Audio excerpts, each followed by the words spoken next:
மகா கும்பமேளாவின் மௌனி அமாவாசைக்காக திரிவேணி சங்கமத்தில் பெருமளவில் திரண்ட பக்தர்களிடையே தள்ளுமுள்ளு நெரிசல் ஏற்பட்டது. அதிகாலையில் நீராட தடுப்புகளை தாண்டிச் செல்ல முயன்றதில் 50க்கும் மேற்பட்டோர் காயமடைந்ததாக தகவல் கிடைத்துள்ளது. செய்தியாளர் ராஜகுமரன் இணைப்பில் இருக்கிறார். ராஜகுமரன், வணக்கம். திரிவேணி சங்கமத்தில் ஒரே நேரத்தில் திரண்ட லட்சக்கணக்கான பக்தர்களால் கூட்ட நெரிசல் ஏற்பட்டு பெரும் தள்ளுமுள்ளு ஏற்பட்டது. பலருக்கு காயம் ஏற்பட்டதாக தகவல் கிடைத்துள்ளது. விவரங்களை சொல்லுங்க ராஜகுமரன். உத்தரப்பிரதேச மாநிலம் பிரயாக்ராஜ் நகரில் நடைபெற்று வரக்கூடிய மகா கும்பமேளாவில் பங்கேற்று திரிவேணி சங்கமத்தில் புனித நீராட வேண்டும் என்பதற்காக இந்தியாவில் இருந்து மட்டுமல்ல உலகின் பல்வேறு நாடுகளில் இருந்தும் மக்கள் வருகை தந்த வண்ணமாக இருக்கின்றார்கள். இந்த நிலையில்தான் தற்பொழுது அங்கு அதிகாலையில் திரிவேணி சங்கமத்தில் நீராடுவதற்காக ஆயிரக்கணக்கானோர் குவிந்திருந்த நிலையில் ஒரு மிக பெரும் விபத்து ஏற்பட்டிருக்குமா என்று அச்சப்படக்கூடிய வகையிலே கடுமையான ஒரு கூட்ட நெரிசல் மகா கும்பமேளாவில் ஏற்பட்டிருக்கின்றது. அந்த கூட்ட நெரிசலில் பலர் உயிரிழந்திருக்கக்கூடும் என்கின்ற ஒரு அச்சம் எழுந்திருக்கின்றது. திரிவேணி சங்கமத்தில் தடுப்புகள் அமைக்கப்பட்டிருந்த சூழ்நிலையில் அந்த தடுப்புகளை தாண்டி ஏராளமானோர் முன்னோக்கி சென்றதன் காரணமாக இந்த விபத்து ஏற்பட்டிருக்கக்கூடும் என்கின்ற முதல்கட்ட தகவல் தற்போது வெளியாகி இருக்கின்றது. மகா கும்பமேளாவின் மௌனி அமாவாசைக்காக பெருமளவிலான பக்தர்கள் அங்கு திரண்டிருக்கின்றார்கள்.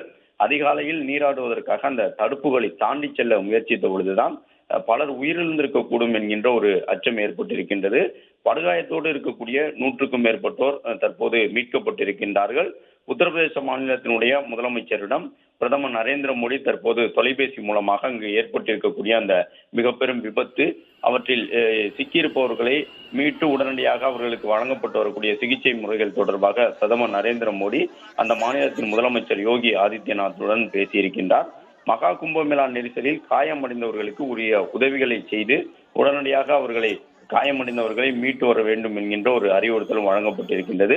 பிரயாக்ராஜில் கடந்த 13ஆம் தேதி ஜனவரி 13 தொடங்கிய மகா கும்பமேளாவில் செவ்வாய்க்கிழமை வரை மட்டுமே 15 கோடிக்கும் அதிகமான பக்தர்கள் புனித நீராடி இருக்கின்றார்கள். செவ்வாய்க்கிழமை ஒரே நாளில் எல்லாம் கிட்டத்தட்ட 5 கோடி பேர் நீராடி இருந்தார்கள்.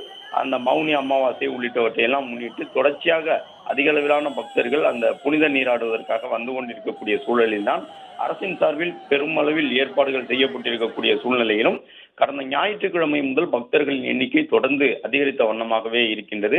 அந்த கூட்ட நெரிசலை தடுப்பதற்காக செயற்கை நுண்ணறிவு தொழில்நுட்பங்களை எல்லாம் பயன்படுத்தி பார்க்கின்றார்கள். சிசிடிவி கேமராக்களை வைத்து துணை ராணுவ படையினர், அந்த மாநிலத்தினுடைய காவல்துறையினர் என்று ஆயிரக்கணக்கானோர் அங்கு பணியில் இருக்கக்கூடிய சூழலிலும் லட்சக்கணக்கானோர் ஒரே நேரத்தில் அந்த பகுதியில் குவிந்திருப்பதன் காரணமாக தொடர்ந்து அங்கு ஒரு அமளி ஏற்படக்கூடிய விதமாக கூட்ட நெரிசல் ஏற்பட்டு வந்து கொண்டிருக்கின்றது.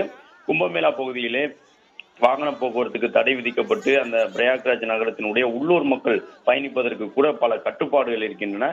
என்றாலும் கூட தொடர்ச்சியாக தற்பொழுது இந்த மௌனி அமாவாசை உள்ளிட்டவற்றை எல்லாம் காரணம் காட்டி ஏராளமானோர் வரக்கூடிய சூழ்நிலையில் அந்த விபத்து ஏற்பட்டிருக்கின்றது. அந்த பகுதியில் உடல்நல பாதிப்பு ஏற்பட்ட பக்தர்களை காப்பாற்றுவதற்காக ஏற்கனவே 300க்கும் மேற்பட்ட மருத்துவர்கள் அங்கு பணியில் இருந்தார்கள். அவர்கள் அனைவரும் தற்பொழுது இந்த விபத்தில் சிக்கியிருக்கக்கூடியவர்களை மீட்பதற்காக இந்த பணியில ஈடுபட்டு இருக்கின்றார்கள். குறிப்பாக இந்த மௌனி அமாவாசை என்பது 144 ஆண்டுகளுக்கு ஒரு முறை நடைபெறுவதாக அங்கு இருக்கக்கூடிய மக்கள் சொல்லுகின்றார்கள்.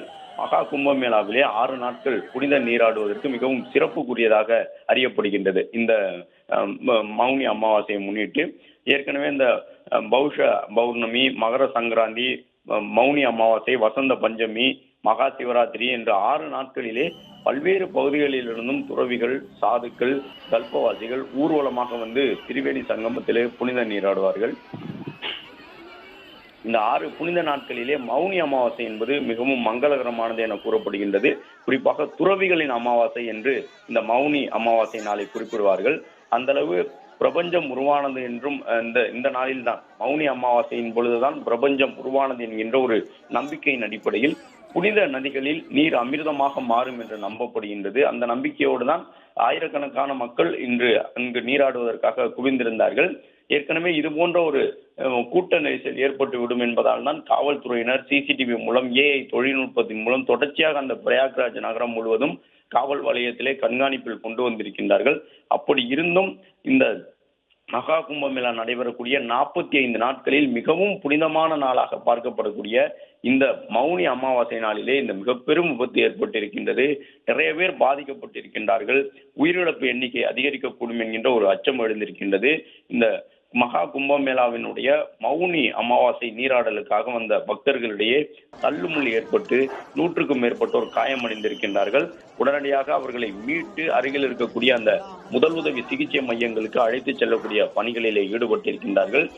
கும்பமேளாவை பொறுத்தவரை அண்மையில் தொடங்கி நடைபெற்று வரக்கூடிய சூழ்நிலையில் 144 ஆண்டுகளுக்கு ஒரு முறை நடைபெறக்கூடியதாக இந்த மகா கும்பமேளாவினுடைய இந்த புனித நீராடலை பார்க்கின்றார்கள்.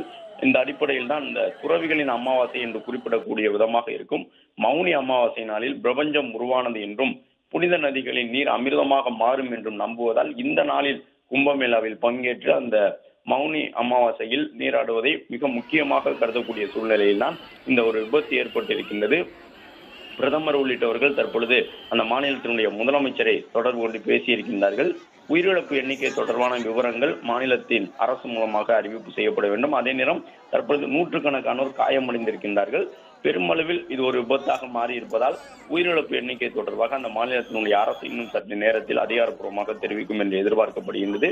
அதே நேரம் வரக்கூடிய அனைத்து பக்தர்களையும் தொடர்ந்து கண்காணித்து அவர்களை பாதுகாப்பான முறையில் அனுப்பி வைப்பதற்கான பணிகளை துணை ராணுவ படையினரும் உத்தரப்பிரதேச மாநிலத்தினுடைய காவல்துறையினரும் தொடர்ச்சியாக மேற்கொண்டு வருகின்றார்கள்.